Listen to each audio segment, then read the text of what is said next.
Rocky, kita ngobrol sambung lagi ya, dan kita juga follow up Oke. story dari yang kita bahas kemarin tentang bagaimana Pak Jokowi berusaha mengcornering gitu ya Ibu Megawati dengan PDIP, dengan koalisi partai besar, karena hari hari ini kalau tidak salah itu juga ada partai non parlemen seperti Haritanu, walaupun non parlemen tapi dia kan putrinya jadi wamen begitu. Itu juga datang ke tempat Pak Prabowo. Jadi kita tahu lah kalau kemudian Haritanu bergerak ke sana, karena dia kan waktu itu pernah menyatakan ketika hari ulang tahunnya, apa pilihan Pak Jokowi itu akan pilihan Perindo, kan begitu waktu itu yang disampaikan oleh Haritanu. Jadi kelihatan betul nih Pak Jokowi betul-betul all out untuk memastikan ini koalisi besar, dan ini rupanya mulai mengkhawatirkan juga buat PDIP, karena ada pernyataan dari Puan Maharani yang menyatakan bahwa PDIP siap jadi tuan rumah untuk pertemuan koalisi besar sokongannya Pak Jokowi. Apa yang terjadi ini, Bung Rocky? Kalau kemarin Ibu Mega menghindari pertemuan dengan Pak Jokowi, sekarang justru Puan yang mencoba mendekat.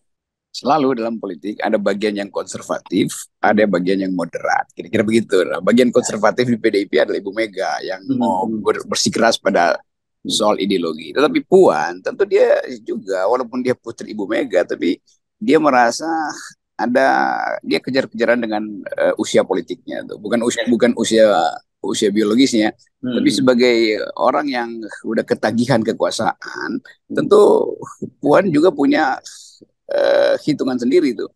Kalau misalnya tengkaran atau duel antara Ibu Mega dan Pak Jokowi itu berlanjut, nasib Puan juga ditentukan oleh hasil duel itu tuh. Nah, sekarang Puan mau muncul sebagai tokoh yang tentu dengan mungkin cekcok sedikit dengan ibunya, tapi ibunya mungkin merasa dah kita pasang dua kaki deh. Saya bagian ideologi, kamu putriku bagian pragmatisnya tuh. Jadi kelihatannya itu yang terjadi. Karena memang kan keblok juga PDIP itu nggak tahu mau nyalonin siapa, dan Pak Jokowi pasti akan sudah kirim sinyal pada PDIP ya, bahwa Puan itu elektabilitasnya rendah sekali, kira-kira begitu kan. Dan nggak mungkin Puan itu dicalonkan secara mandiri oleh PDIP. Konyol itu, walaupun secara ideologis bagus, tapi secara praktis konyol kalau nyalonin Puan. Dan Puan kira-kira membaca itu. Dan memang PDIP kan memang ada rindu-rindunya pada Gerindra, atau sebaliknya Gerindra rindu pada PDIP.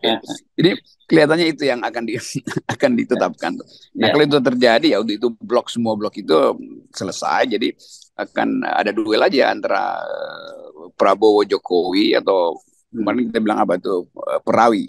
Perawi ya. Prabowo Jokowi Ya. yang udah selesai ya dengan kubunya Anies. Jadi sebetulnya udah ya tinggal begitu sebetulnya, hitungan politik realnya begitu. Karena nggak ada lagi kemungkinan soal lain kecuali Mahfud bikin bikin move yang terlalu atau yang agak berbahaya sehingga terpancing orang untuk mencalonkan Mahfud sebagai calon presiden ketiga. Kan masih bisa dirubah undang-undang kan, Iya, iya, iya, iya, sebagai iya. calon presiden dari independen. Nah, kita mau usul itu sebetulnya tuh supaya lebih ramai karena Walaupun undang-undangnya nggak bisa, ya undang-undangnya udah jelas nggak bisa. yes Tapi tetap aja kita tuh. usulkan itu. Tapi ini tapi menarik ya, bahwa akhirnya toh memang ada perhitung-hitungan ideologis, ada hitung-hitungan kalkulatif. Dan kalau kita lihat langkahnya Puan memang dalam posisi seperti itu. Kita ingat kan, misalnya kalau orang seperti Hasto yang saya kira itu menyuarakan suara Ibu Megawati, selalu menyatakan nggak mungkin kita bisa kerjasama dengan PKS karena secara ideologis berbeda, tidak mungkin dengan Demokrat, juga tidak mungkin dengan Nasdem. Kan kalau dalam politik nggak bisa, tidak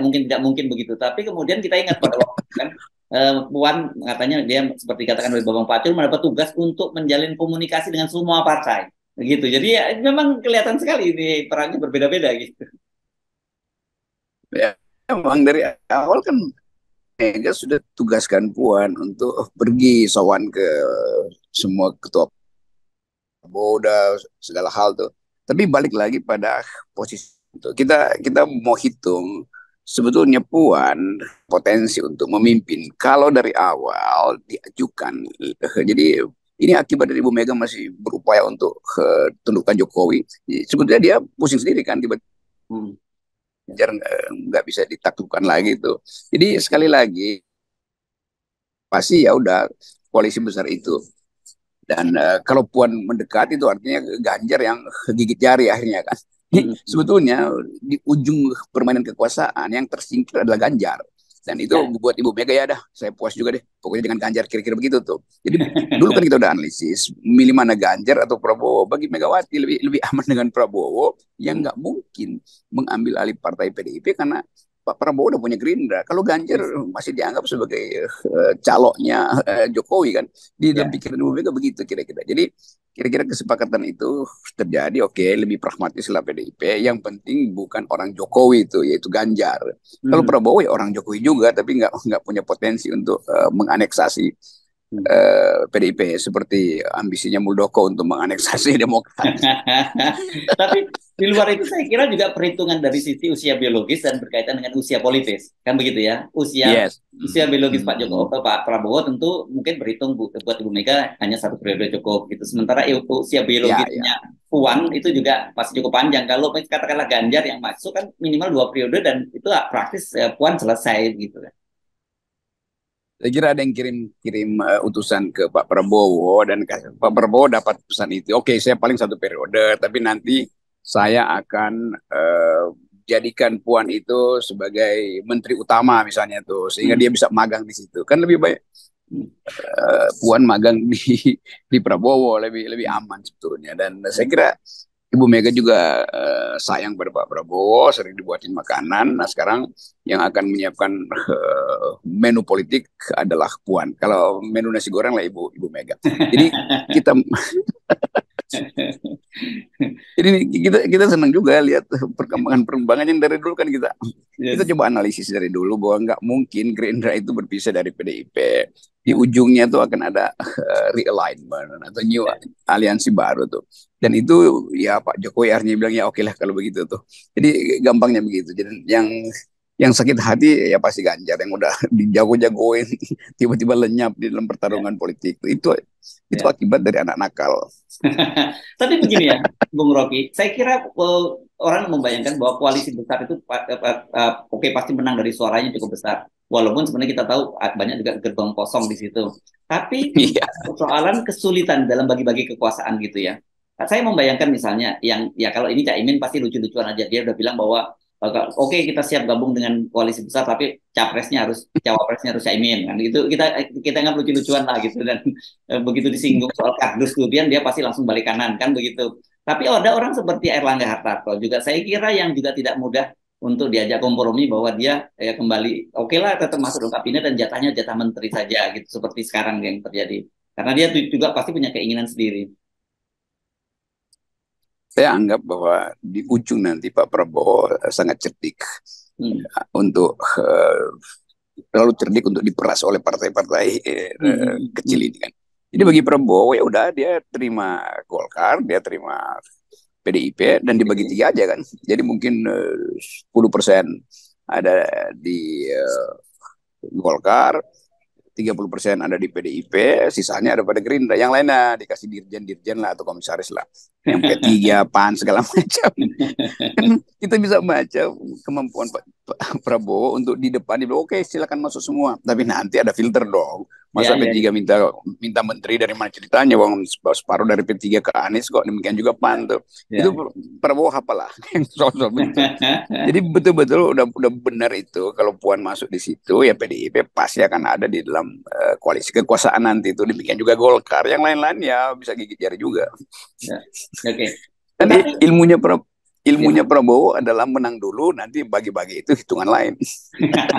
Anda jangan buka-buka ini bikin bikin partai-partai yang mau gabung jadi mikir-mikir lagi. Ya mereka juga udah tahu lah itu tapi masih berupaya buat nebeng itu Ya, ngapain ya, sih? ya, ya. Oke, tapi bisa jadi mungkin Pak Prabowo juga berdasarkan karena bagaimanapun juga Anies katakanlah tidak bisa dipandang remeh. Kalau tidak berhasil dioperasi ya lewat Pak Muldoko maupun lewat KPK gitu dan kemudian berhadapan head to head sama dengan Pak Anies kan juga tidak bisa dipandang remeh dan mungkin Pak Prabowo tiba-tiba juga memikirkan mencari cawapres dari di luar partai-partai yang ada yang itu kan sangat mungkin juga kan?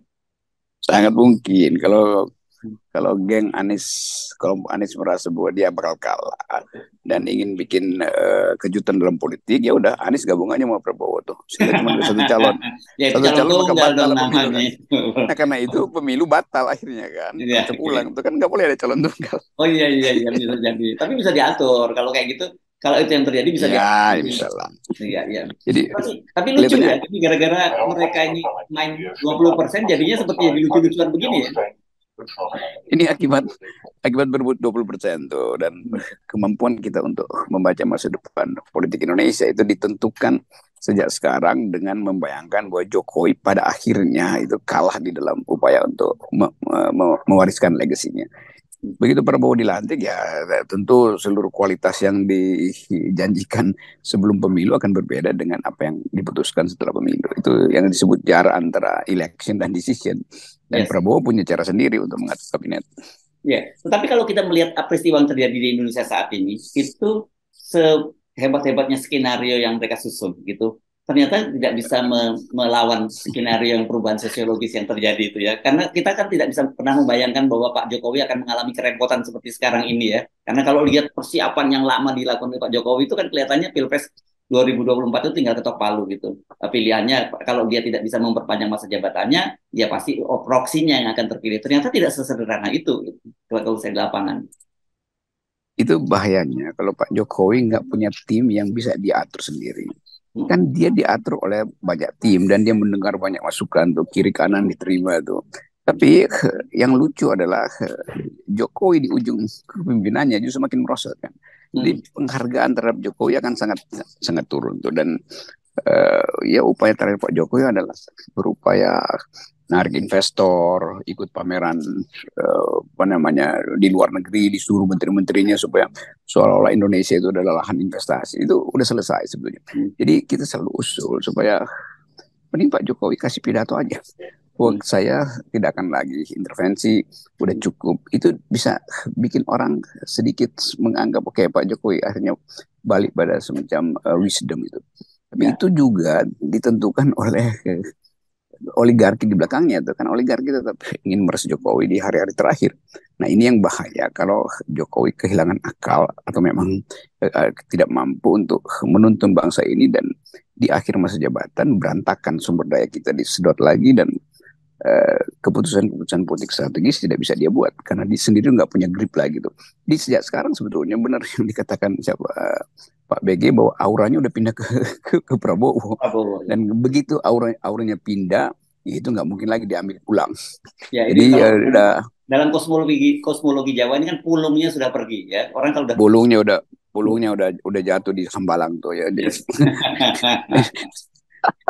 Oke. Baik, terima kasih Bung Rocky. Selamat menikmati kembali perjalanan Anda menuju Amsterdam. Saya kira sudah mulai mendekati ya. Jadi, sorry, ganggu waktu Anda menikmati perjalanan ini. Asik. Saya kira menjelang musim semi gitu ya. Sebentar lagi pasti bunga-bunga tulip bermekaran di Amsterdam ya. Iya, ada bunga bermekaran di Eropa, tapi ada bunga-bunga yang gugur di Jakarta. Oke, baik. Terima kasih Bung Rocky. Sampai jumpa. Oke, yes. Thank you.